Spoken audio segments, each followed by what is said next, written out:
اللهم صل وسلم وبارك على سيدنا محمد. ازيكم عاملين ايه؟ يا رب دايما تكونوا بخير وفي احسن حال.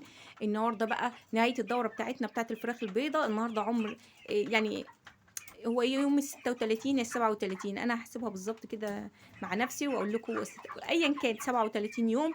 الوزن معايا 2 كيلو ونص، ده متوسط الوزن. طبعا في فراخ 2 كيلو 600، 2 كيلو 700، وفراخ كتيره ما شاء الله، وفي 2 كيلو 800 باذن الله. هوريكم برضو الوزن معايا عشان انا نسيت الفيديو اللي فات اوريكم الوزن معايا. حاطه لهم دلوقتي بواقي اكل عشان انا هذبحهم. كمان انا حصل لي حاجه مشكله النهارده يا جماعه يعني. ربنا والله ستار حليم يعني. لو قعدنا نقول من هنا لبكره مش هنكفي الكلام.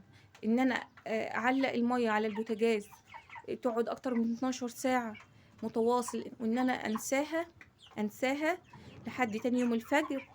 آه، الحمد لله والله ربنا سترها معايا، الحمد لله، اللهم لك الحمد. اللهم لك الحمد يا رب العالمين. هنذبح طبعا النهارده الفراخ.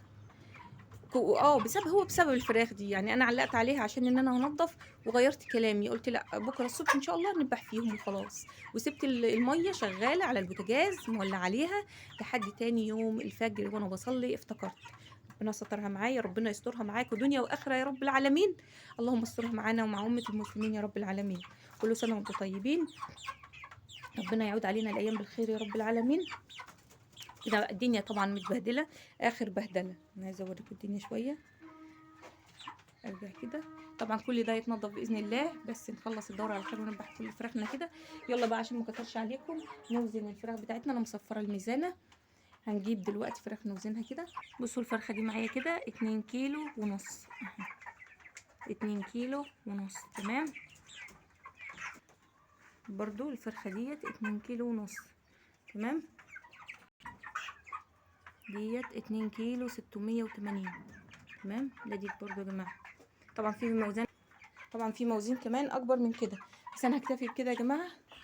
حلو قوي ده الميزان، بس المتوسط الوزن كل الفراخ بسم الله ما شاء الله 2 كيلو ونص. في واحده بس اللي هي اقل من كده تمام. حلو قوي يا جماعه تربيه الفراخ البيضاء في البيت. اتمنى كلنا نجيب ونربي في بيتنا. بتوفري مهما تكون الفراخ غاليه بره، تعلى توطى، انت مرتاحه. انا عندي اكلي، عندي فراخي، مش بتحتاجي تجيبي حاجه، هتعملي منها كل حاجه. هتعملي منها كفته، هتعملي منها حواوشي، هتعملي منها ايه، اي حاجه تتعمل باللحمه هتعمليها انت بالفراخ تمام. فهتوفر معاكي كتير قوي. انا بعمل منها حاجات كتير، بعمل منها مكرونه بشاميل، بعمل منها حواوشي، بعمل منها كفته، وبتبقى جميله جدا. بس بتحط لها دهن عشان ايه ما تبقاش ناشفه وياكي تمام. بس جميله قوي ما شاء الله. فمهما كان يا جماعه التربيه في البيت حلوه قوي. هاتيلك 10 على قدك. كبريهم وخلي ميزانهم حلو، وذبحيهم حطيهم في الفريزر قبل ما يخلصوا تكوني جايبه غيرهم، وتكبريهم برضو وتذبحيهم وتحطيهم تاني. فيبقى عندك على طول مهما بقى يبقى في فراخ بره يقول لك ده الفراخ غليت، ده الفراخ مش عارفه ايه، انت عندك حاجتك ما تقلقيش بقى. زي ما انا الحمد لله، اللهم لك الحمد يا رب، عندي دلوقتي حاجتي. انا الفراخ ب 95 زي ما انا بعتها. ليه انا ال 95؟ لا، الفرخه معايا مكلفاني لحد دلوقتي 150 جنيه. الفراخ اللي هي الكبيره دي يا جماعه مكلفاني 150 جنيه. انا بقى لو بشتريها هشتريها الفرخه لو على الوزن ده 2 كيلو ونص، هتبقى عامله ادي 200، حوالي 230 240 جنيه. طب انا وفرت على نفسي في الفرخه 100 جنيه اهو. يبقى ليه؟ انت ممكن تخليها 2 كيلو، انت براحتك بقى على حسب ميزانك انت اللي انت عايزاه. فانا بقول التربيه في البيت يا جماعه حلوه جدا. مهما تغلى الحاجه، مهما تغلى الكتاكيت، مهما تغلى العلف، انت موفره لبيتك ولاولادك. غير ان حاجتك كمان موجوده معاكي، ما انتش محتاره على حاجه. هتطلعي من الفريزر وتعملي كل يوم. كل يوم لو هتطلعي مناب واحد تعمليه، مناب واحد بس هتعملي بيه تمام. آه الفراخ كده ان شاء الله هنذبحهم بقى. وان شاء الله بعمل لكم فيديو بالذبح ده ان شاء الله. برضو للبنات اللي لسه متجوزين وعايزين يعرفوا يذبحوا ازاي برضو لوحدهم، ان شاء الله هعمل لكم برضو فيديو بيه. وهنزله ان شاء الله بعد الفيديو ده باذن الله. استنوني باذن الله تمام. اتمنى الفيديو يكون عجبكم، وما تنسونيش يا جماعه تحطوا لي اللايك. لايك اهم حاجه بيرفع الفيديو ويخليه يتشاف.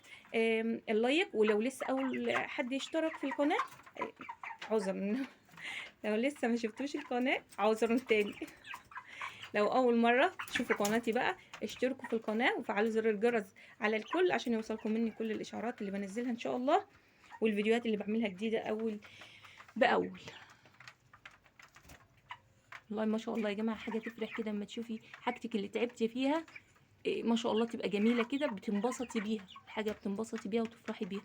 اللهم صل وسلم وبارك على سيدنا محمد اشرف الخلق اجمعين. يا رب يكون الفيديو عجبكم، ما تنسونيش في اللايك. اللايك يا امارات قبل ما تقفلي الفيديو. السلام عليكم ورحمه الله وبركاته.